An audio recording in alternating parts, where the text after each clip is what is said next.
సాగేదిగా ఉంటుంది. నైజీరియాలో ఒక తండ్రి 60 సంవత్సరాలు, ఇంచుమించు 59 సంవత్సరాలు ఉండేమో, కొడుకు ముస్లిం, నైజీరియాను కానీ ముస్లిం ఏరియా, 33 సంవత్సరాల యవనస్తులు యేసు ప్రభుని నమ్ముకున్నందుకు వాళ్ళ నాన్న చంపేశాడు. యేసు ప్రభు నమ్ముకున్నందుకు చంపేశాడు. నా కొడుకు చావడానికే ఇష్టపడ్డాడు కానీ యేసు ప్రభుని విడిచిపెట్టడానికి ఏమాత్రం కూడా ఇష్టపడలేదు. ఇది దేవునిలో ఉన్నటువంటి ఔన్నత్యం, దేవునిలో ఉన్నటువంటి మహత్యం. ఒకసారి ఆ టేస్ట్ కానీ ఎవరైనా రుచి చూస్తే ప్రాణం కొట్టుకుంటారు తప్ప ప్రభుని విడిచిపెట్టడానికి ఏమాత్రం కూడా ఇష్టపడరు. అంత ఆ ఇంట్లో బానిసలుగా 40-30 సంవత్సరాలు బానిసలుగా ఉన్నప్పుడు దేవుడు వాళ్ళు ఏం చేశాడంటే బయటికి తీసుకురావాలనుకున్నారు. ప్రార్థన చేశారు. వాళ్ళందరూ కూడా ఏం చేశారంటే ప్రార్థన చేసి, దేవా మమ్మల్ని బానిసలుగా చేశారు, మమ్మల్ని బాధిస్తున్నారు, ఈ యొక్క బాధ నుంచి, బానిసత్వం నుంచి మమ్మల్ని విడిపించండి అని వాళ్ళు ప్రార్థన చేసినప్పుడు వారి ప్రార్థన దేవుడు విన్నాడు. దేవుడు ప్రార్థన వింటాడు, దేవుడు మొర వింటాడు. దేవుడు కష్టంలో ఉన్నటువంటి వారిని దేవుడు చూస్తాడు. మనం అనుకుంటాం ఇది కష్టాలు పడుతున్నాను, బాధలు పడుతున్నాను, దేవుడు ఏం చూడట్లేదు, నా యొక్క సమస్యకి పరిష్కారం దొరకటం లేదు, నేను ఎన్నో నలుగురు గుండా వెళ్ళిపోతున్నాను, నాకు విడుదల కలుగుదా అన్నట్లుగా మనం ఆలోచన చేస్తున్నప్పుడు ఎప్పుడైనా ఆ బాధలైనా సరే దేవా అనేటువంటి మాట వచ్చినప్పుడు దేవుడికి ఆ పదం దేవుడికి చేరుకుంటది. దేవుడు చూస్తుంటాడు. దేవుడిని చూడని వాడు కాదు కానీ ప్రతిదీ కూడా దేవుడు చూస్తూనే ఉన్నాడు. చూసి వారిని విమోచించడానికి పరలోకము నుండి ఆయన భూమికి దిగి వచ్చాడు. ఎక్కడి నుంచి వచ్చాడు? పరలోకం నుండి. వారి కోసమే ఆయన యొక్క పర్పస్ వారిని విడిపించడానికే. కానీ వీరికి తెలియదు దేవుడి యొక్క ఉద్దేశం ఏంటో, దేవుడు ఏం చేస్తాడో వాళ్ళకి తెలియదు, దేవుడు ఎలా ఉంటాడో తెలియదు, దేవుడి కార్యాలు ఎలా ఉంటే వాళ్ళకి తెలియదు. దేవుడే తాను పరిచయం చేసుకొని వారికి దిగి వచ్చి మోషే అనేటువంటి ఒక నాయకుడిని వారిని నడిపించడానికి దేవుడు ఏర్పాటు చేస్తున్నాడు. ఎందుకంటే నాయకులు లేనటువంటి జనులు చెడిపోతారు. ఒక క్లాస్ రూమ్ లో టీచర్ ఉండాలి, ఒక దేశానికి ముఖ్యమంత్రి ఉండాలి, ఒక ప్రాంతానికి లేకపోతే సర్పంచ్ ఉండాలి, పల్లెటూరు అయితే సర్పంచ్ ఉండాలి, అలాగే పట్టణం అయితే కార్పొరేటర్ ఉండాలి కదండి, నగరానికి కార్పొరేటర్ ఉండాలి, పట్టణాలకేమో కమిషన్, ఇంకా వీళ్ళందరూ కూడా ఉండాల్సినటువంటి వారుగా ఉన్నారు. కౌన్సిలర్స్ వీళ్ళందరూ కూడా ఒక్కొక్క దాంట్లో ఒక్కొక్క అవసరం కదా. ఒక ఇంటికి ఒక తండ్రి అవసరం, ఒక తల్లి అవసరం, ఈ రీతిగా ఒక్కొక్క ఇన్స్టిట్యూషన్ కి ఒక్కొక్క హెడ్ అవసరం. కాబట్టి ఈ ప్రజలందరూ కూడా నడిపించడానికి, ప్రజలందరూ కూడా విధేయత చూపించడానికి ఎవరు అవసరం? ఒక లీడర్ అనేటువంటి వ్యక్తి అవసరం. అందుకనే సహజంగా ఒక ఆయన ఆండ్రూ మురే అనేటువంటి ఒక ఆయన ఉంటారంటే లీడర్స్ అందరికి కూడా కోపం ఎక్కువ ఉంటుంది అంటాడు. లీడర్స్ అందరికి కూడా కోపం ఉంటది అంటాడు ఒక ఆయన. మరి ఆయన చెప్పిన నిజమో కాదో తెలియదు కానీ వీళ్ళని నడిపించడానికి, ఇన్ని లక్షల మంది నడిపించడానికి దేవుని చేత ఏర్పాటు చేయబడినటువంటి వ్యక్తి ఎవరంటే మోషేని దేవుడు వారి కొరకు ఏర్పాటు చేసుకున్నాడు. వాళ్ళు సంప్రదింపులు చేశాడు, ఫరో దగ్గరికి వెళ్ళాడు, మాట్లాడిన తర్వాత ఫరో ఒప్పుకోలేదు. అలాగే మంతనాలు జరిగాయి. 10 సార్లు కమ్యూనికేషన్ అనేది మీటింగ్స్ 10 సార్లు జరిగాయి. కానీ 9 సార్లు కూడా ఫరో ఒప్పుకోలేదు. 10సారి ఎట్టగలకు వాళ్ళ ఇంట్లో ఉన్నటువంటి, వాళ్ళ దేశంలో ఉన్నటువంటి ప్రతి ఇంట్లో ఒక శవం లేచిన తర్వాత అప్పుడు ఒప్పుకున్నాడు అనమాట. సరే మీరు వెళ్ళిపోండి, మీరుంటే మంచిది కాదు. మళ్ళా మనసు మార్చుకొని ఎర్ర సముద్రం దగ్గరికి వచ్చేళ్ళకి వెళ్ళిన తరువుడు మొదలు పెట్టాడు. దేవుడు ఎర్ర సముద్రాన్ని చీల్చివేసి లక్షల మందిని నడిపించిన తర్వాత వెళ్ళి ఎర్ర సముద్రంలోనే ముంచివేసినటువంటి వాడుగా ఉన్నాడు.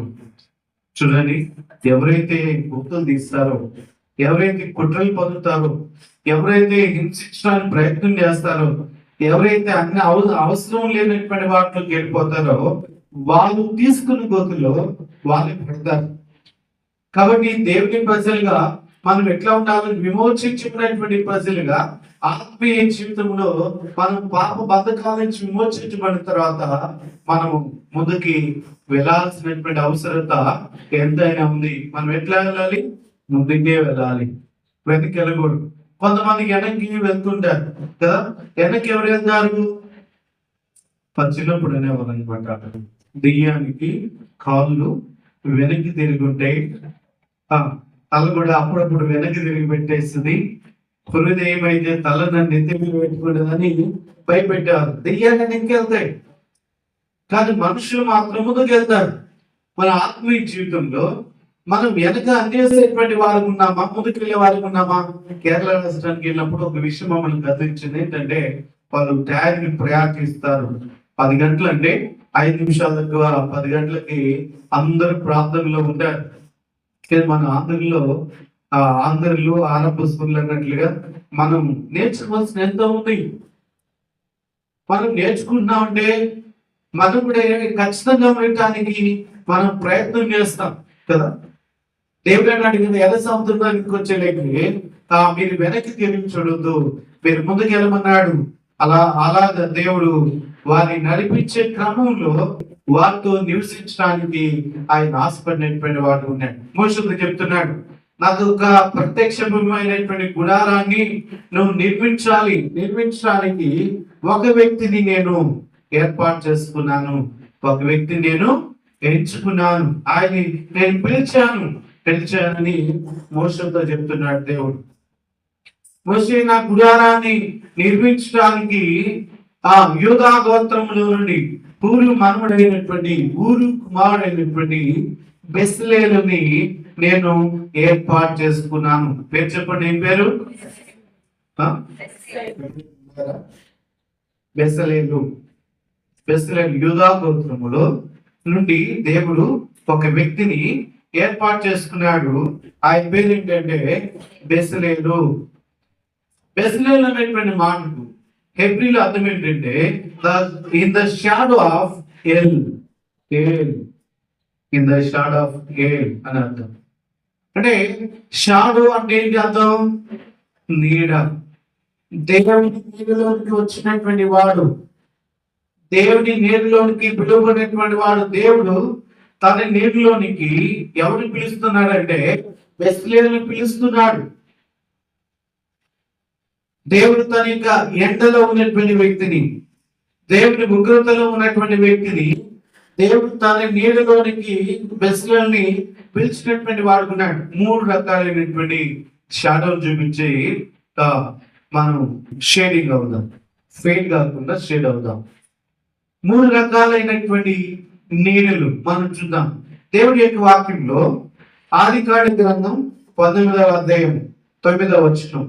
ఆదికాండ గ్రంథం 19వ అధ్యాయం 9వ వచనం చదువుకుందాం.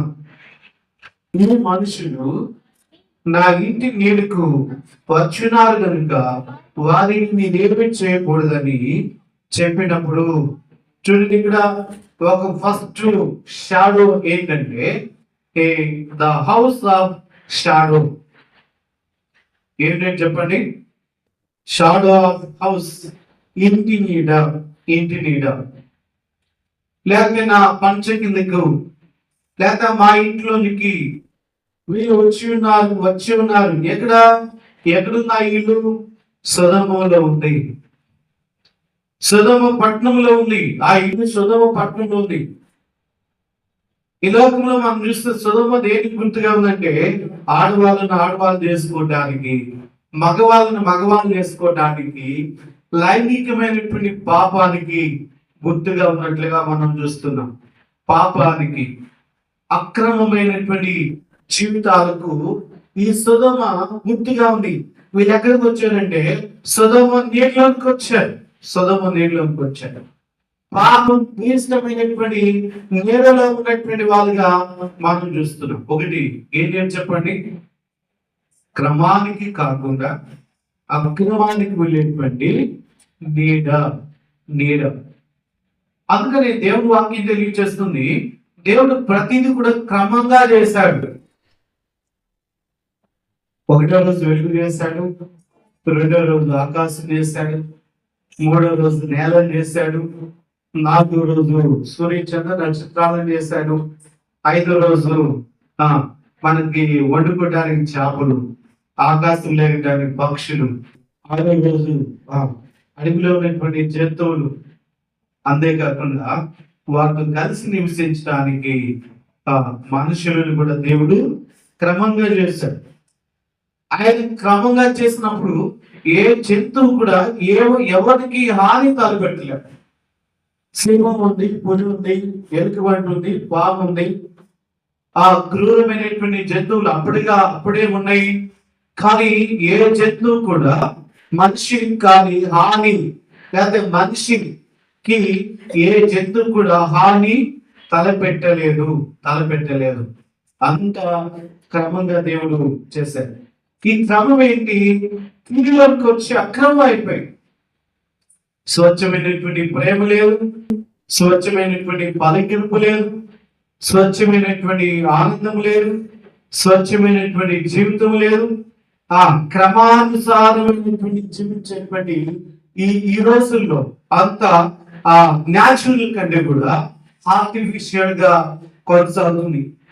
నవ్వు విషయంలో కూడా ఆర్టిఫిషియల్ కదా, పని విషయంలో కూడా ఏదో చేస్తున్నాములే అన్నట్లేదు.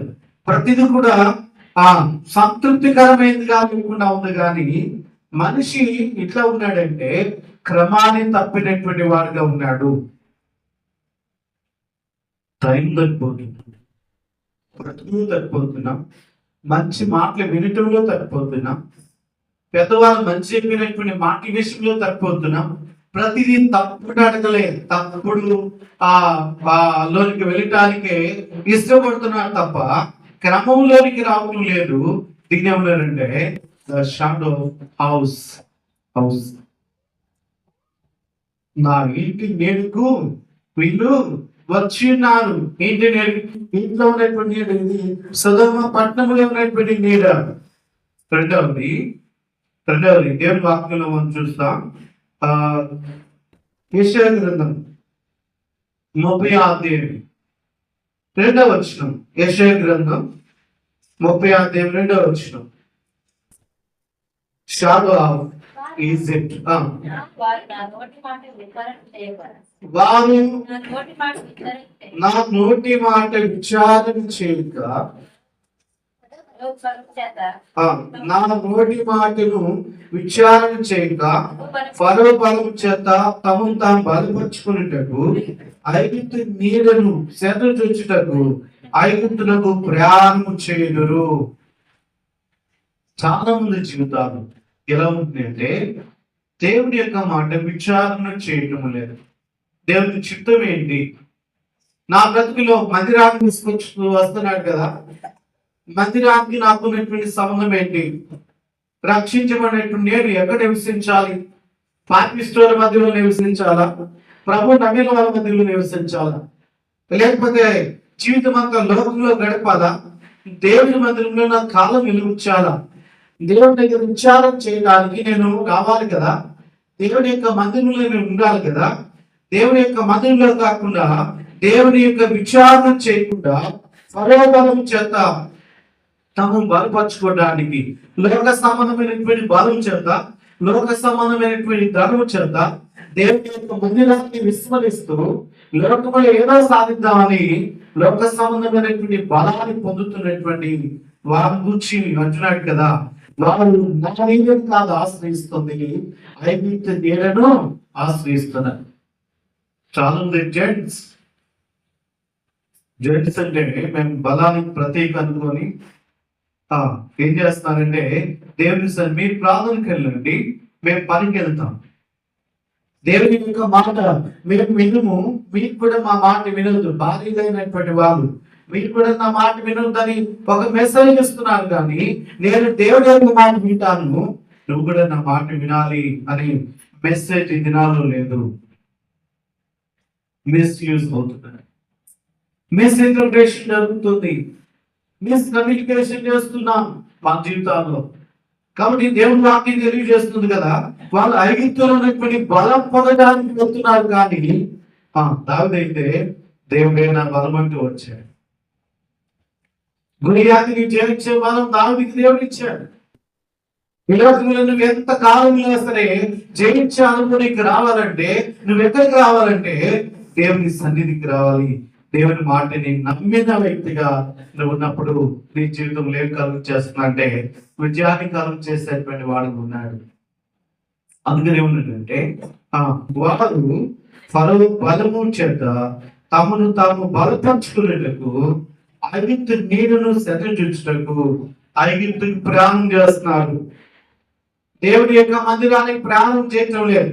ఐగుప్తులోనికి ప్రార్థన పెట్టుకొని ఐగుప్తులోనికి వెళ్ళిపోతున్నారు. ఏదో కొన్ని మాటలే దానికి అనుకూలమైనటువంటి మాటలు తీసుకున్నారు, కానీ ప్రతికూలమైనటువంటి మాటలు వస్తే దానికి వినకుండా వెళ్ళిపోతున్నాడు. వాళ్ళకి అనుకూలమైనటువంటి మాటలే కావాలి, వాళ్ళకి సరి చేసేటువంటి మాటలు వాళ్ళు తీసుకోవట్లేదు. ఒకవేళ విన్నా సరే దాన్ని బేఖాతం చేస్తూ దేవుడిని వారి జీవితంలో లెక్కలేనటువంటి వ్యక్తిగా వాళ్ళు చేసేటువంటి వాళ్ళు ఉన్నారు. ఐగుప్తు పాపానికి గుర్తుగా ఉంది. అందుకని ద షాడో ఆఫ్ ఈజిప్ట్, ఐగుప్తు యొక్క నీడను వాడు ఆశ్రయించేటువంటి వాళ్ళు ఉన్నారని దేవుని వాక్యం తెలియజేస్తుంది. మూడవ నీడను మనం చూస్తాం. ఇర్మియా గ్రంథము 48వ అధ్యాయము. ఇర్మియా గ్రంథం, The book of Jeremiah, chapter 48, verse 44, 44వ వచనం. ఇదే యెహోవా వాక్కు.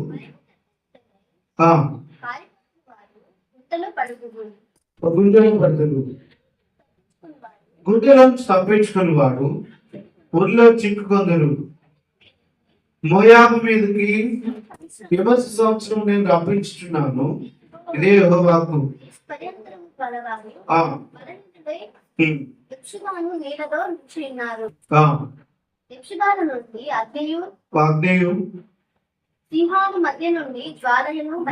హెష్బోనులో నుండి అగ్నియు సింహోను మధ్య నుండి జ్వాలను బయలుదేరి శిరస్సును సందడి చేయవాడు నన్నెత్తిని కాల్చివేయుచున్నది.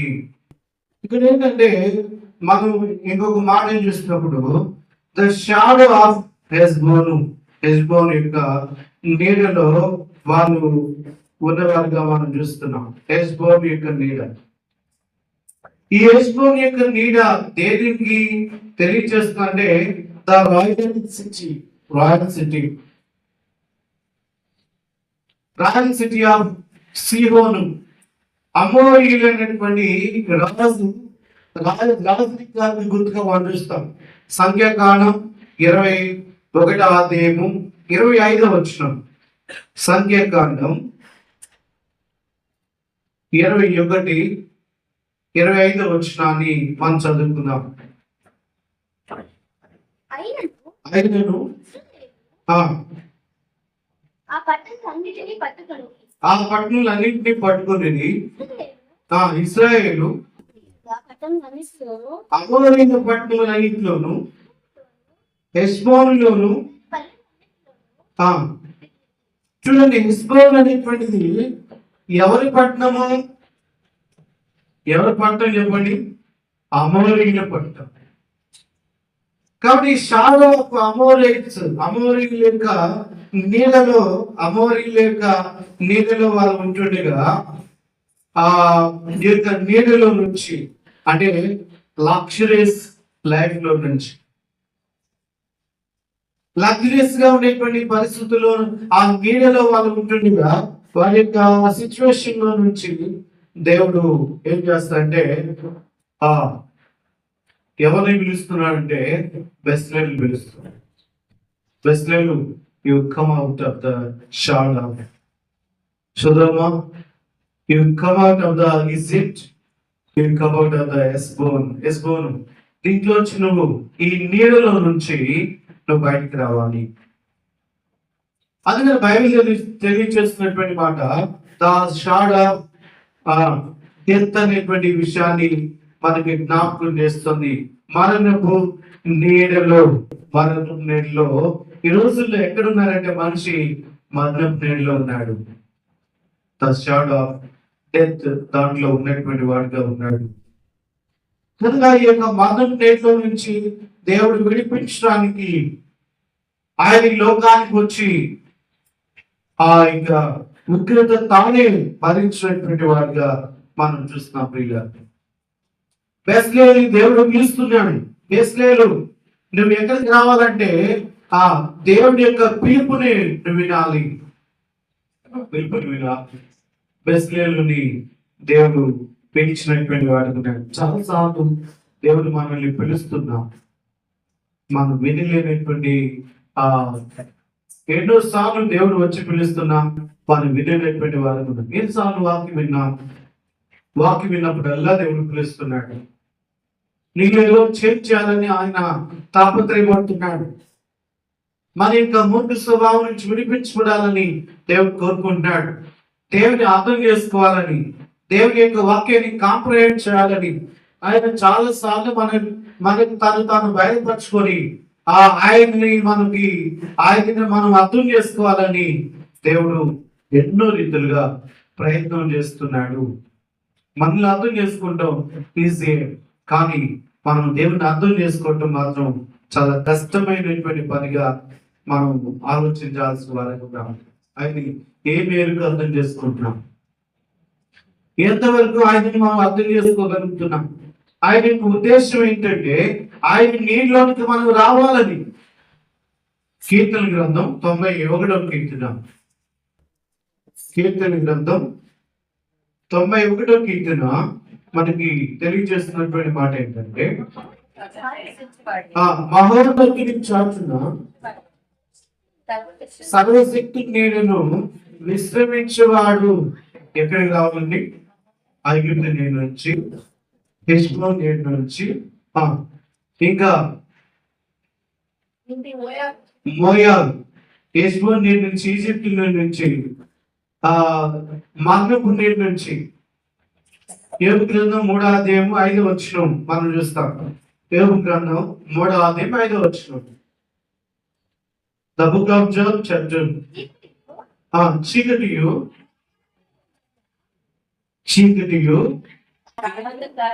గాఢాంధకారము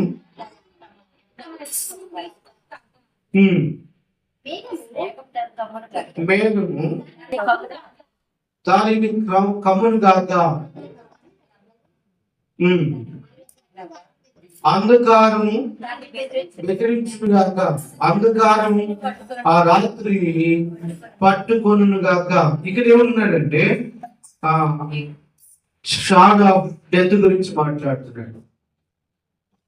అంధకారం. కాబట్టి అంధకారంలో నుంచి దేవుడు బయటకు తీసుకురావటం కోరికై ఆయన ఏం చేస్తున్నాడంటే పిలుస్తున్నాడు, మహోన్నతుని చాటుకురా, దేవుని చాటుకురా. ఆయన నీడను నువ్వు విశ్రాంతి తీసుకో. ఆయన నీడను నువ్వు విశ్రాంతి తీసుకో. దేవుడు 6 దినాలు చేసి 7 దినాన్ని పేరు పెట్టాడంటే పీరియడ్ ఆఫ్ రెస్ట్. 7 దినం విశ్రాంతి దినం. మనం మీరు ఎంతమంది సోమవారం నుంచి శనివారం వరకు చక్కగా పనిచేసి ఆదివారం విశ్రాంతి తీసుకునే వాళ్ళు ఎంతమంది చేతులు ఎత్తండి. ఆదివారం ఏ పనికి వెళ్ళకుండా పనిచేస్తావా? సోమవారం పనికి వెళ్ళేవాళ్ళు సోమవారం నుంచి ఆదివారం నుంచి శనివారం వరకు పనిచేసే వాళ్ళు ఎంతమంది చేస్తారు? వాళ్ళు పిల్లలు అంటే ఆదివారం మనం ఏం చేస్తాం, కానీ దేవుడి వాక్యం ఏం చెప్తుంది? నీ శరీరం ఎక్కువగా నీ బండి. ఇప్పుడు రీసెంట్ గా ఏం జరిగిందంటే అక్కడ పచ్చని చేసుకొని క్రిస్మస్ మీటింగ్ పెట్టి చింతలపూడిలో వస్తున్నారు. కాలేజ్ తెలిసే వాళ్ళు బండి మీద వాళ్ళు వచ్చారు. వెహికల్ మీద అంటే వాళ్ళ కన్వీనియన్స్ బట్టి బండి మీద వచ్చారు. ఆ బండి కొంత దూరం వచ్చిన తర్వాత కరెక్ట్ గా ఎక్కడ అడవిలో అది పాడైపోతే ఇంకెవరు వాళ్ళకి హెల్ప్ చేస్తుండేవాళ్ళు కాదు. పెన్నుకి దగ్గరకు వచ్చిన తర్వాత అది ఏమైపోయిందంటే వైట్ కాలుతమో ఏదో జరిగిపోయి బండి ఆగిపోయింది. ఎందుకు ఆ సిచ్యువేషన్ సంభవించింది? ఎందుకు ఆ సిచ్యువేషన్ జరిగింది చెప్పాలి. బండికి బేరింగ్లు ఎందుకు పోతున్నాయి? బండి ఎందుకు పాడైపోతుంది? అవయవాలు ఎందుకు దెబ్బతింటున్నాయి? ఆరోగ్యం ఎందుకు పాడైపోతుంది? మనకేంటంటే పనిగా తప్ప ప్రభు చెప్పినటువంటి మాట వినం. ప్రభు చెప్పినటువంటి మాట వినకుండా ఉండటాన్ని బట్టి మనం ఏం చేస్తున్నామంటే చాలా సార్లు నష్టపోవాల్సినటువంటి పరిస్థితి. ఏదో సాధిద్దామని వెళ్తున్నాం కానీ తీరా ఎంతో తీరినటువంటి నష్టాన్ని పొందుకునే వాళ్ళని ఉన్నాం. అందుకని దేవుడు అడిగినాడు కాబట్టి ఏమన్నాడంటే విశ్రాంతి అవసరమా కాదు? విశ్రాంతి అవసరమా కాదు? మీరు వారం రోజులు నిద్ర లేకుండా మేము పెట్టేస్తాం అనుకోండి, అప్పుడు మీకు అర్థమైంది విశ్రాంతి అవసరం. మనం పాస్టర్ గారు చెప్తున్నాం కదా, పాస్టర్ గారు ఎంత వాక్యం చెప్పినా మనం వింటామా?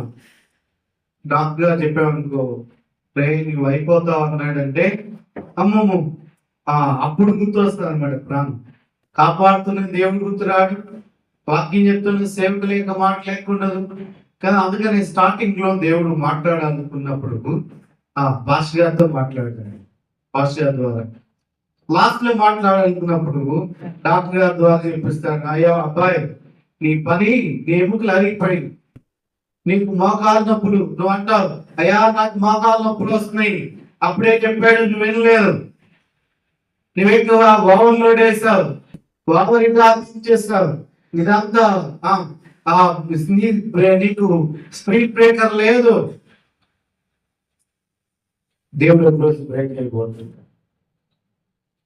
కనుక మనం వైఖరిని మార్చుకోవాలి, మన పద్ధతి మార్చుకోవాలి. దేవుడు ఏమంటాడంటే నీకు విశ్రాంతిని ఇస్తాను. ఎక్కడికి? ఏ నీటిలో? మహోన్నతుని యొక్క నీటికి నువ్వు రా. నీటికి వెళ్ళినప్పుడు ఏమవుతుంది చెప్పండి? ఈ ఎండ ఎవరి మీద పడింది? ఈ ఎండ ఎవరి మీద పడింది? దేవుడి మీద పడింది. ఎండలో ఆయన ఉంటాడు. ఇప్పుడు నువ్వు ఎండలో వెళ్తున్నావు, ఇప్పుడు ఎండలో వెళ్ళావు అనుకోండి, గొడుగు లేకుండా వెళ్ళావు, మాడు ఏమైపోద్ది?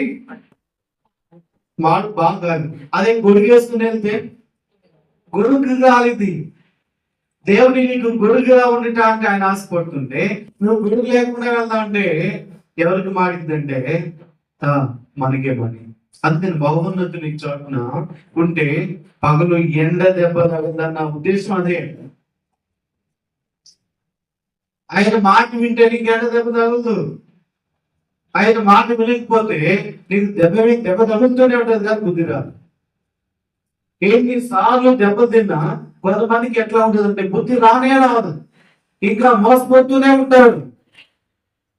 నాకు తెలిసిన ఆయిల్ బిజినెస్ చేశాడు, చేసి ఎన్ని దెబ్బలు తిన్నా ఇంకా దాన్ని ఇంకా చేస్తూనే ఉన్నాడు. ఇల్లు కూడా అమ్ముకోవాల్సి వచ్చిన పరిస్థితి. కొంతమందికి అదేంటో ఉంది, బుద్ధి మారదు. వాళ్ళు వినరు, ఎవరి మాట వినరు, వాళ్ళ మాటే వాళ్ళు వినరు. అంత మూర్ఖత్వంలో ఉంటారు. దేవుడు అన్నాడు కదా, మహోన్నతుని చాటున నువ్వు నివసించడానికి సమయం వచ్చింది. ఎక్కడ నివసించదు పడి ఆయన చాటున మహోన్నతుని నీడను నివసించేవాడు ఎవరు ఏమవుతాడు? ధన్యుడు. దేవుడు ఆ నీడకి పిలుస్తున్నాడు. రెండవది మనం చూద్దాం దేవుడి వాక్యంలో నుంచి. పరమగీత గ్రంథం 2వ అధ్యాయం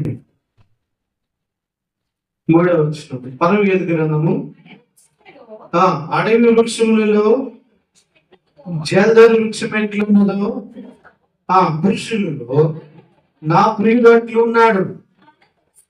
ఆనందభరితనై నేను అతని నీడను ఎట్లా కూర్చుంది? ఆనందంతో కూర్చుంది. ఎవరు నీడినా ఎవరు నీడినా ప్రియుని. అంటే అడవి వృక్షాలు చాలా ఉన్నాయి. అడవి వృక్షాలు గుచ్చుకునేవి, ములిలాగా ఉండేవి, ప్రేమ లేనివి, ప్రేమ అంటే తెలియనివి. సో మొన్న కూడా ఒకసారి చెప్పాను, ఒక ఆయన ఉన్నాడు. ఆయన రానంత వాళ్ళ ఇంట్లో ఉన్న వాళ్ళందరూ, భార్య పిల్లలు అందరూ ఎట్లా ఉంటారంటే బాగా నవ్వుకుంటారు, జోకులు వేసుకోవటం అదంతా చేస్తారు. ఆయన రాగానే సైలెన్స్, మాట్లాడి ఏం మాట్లాడు అంటే ఎందుకని ఆయన మాట్లాడు. ఆయన రాగా ఇల్లంతా కొంతమంది ఇంత భయంకరంగా ఉంటుంది. కాబట్టి ఇప్పుడు దేవుని వాక్యం ఇవేంటుందంటే, నా ప్రియుడు అతి వృక్షాలలో జల్ద వృక్షం ఎట్లున్నదో ఆ పురుషులలో నా ప్రియుడు ఎట్లా ఉన్నాడు, ప్రేమ కలిగిన వాడు ఉంటాడు. ప్రేమ కలిగిన వాడు. ఇంకొంత భార్య మీద ఏం చూపించాలి చెప్పండి? ప్రేమ చూపించాలి. ఏం చూపిస్తున్నారు? ఏం చూపిస్తుంది? ప్రేమ కలిగిన వాడికి ఉండాలి. అందుకని అతను ఆనందం ఎట్లా కూర్చుంది, ఆనందభరితనై నేను ఆయన నీళ్ళను ఎట్లా కూర్చుంటే అమ్మాయ ప్రశాంతంగా ఉంది.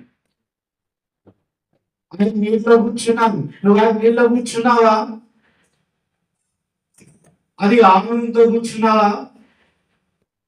ఆ ప్రియుడు, నువ్వు కూర్చున్నటువంటి ప్రియుడు ఎలాంటి వాడు? అడవి వృక్షం లాంటి వాడు కాకుండా యాపిల్ చెట్టు లాగా ఉన్నాడా? మేము హిమాచల్ ప్రదేశ్ వెళ్ళినప్పుడు ఆపిల్ చెట్టును చూసాం. ఎంత బాగుందో, ఎంత బాగుందో. ముళ్ళు చెట్టు చూడండి, ముళ్ళు చెట్టు ఎట్లా ఉంటుంది? గుచ్చుతూ ఉంటుంది. గుచ్చాల్సింది దేవుని వాక్యం, మారాల్సింది యాపిల్ చెట్టు లాగా. దేవుని వాక్యం మనం గుచ్చుకుంటుంటే మనం ఎట్లా మారాలి చెప్పండి? యాపిల్ చెట్టు లాగా చక్కగా ఎట్లా ఉండాలి? ఎట్లా? నీ చంద్రజు వృక్షపు నీడగలు నేనానంద భరితుడనై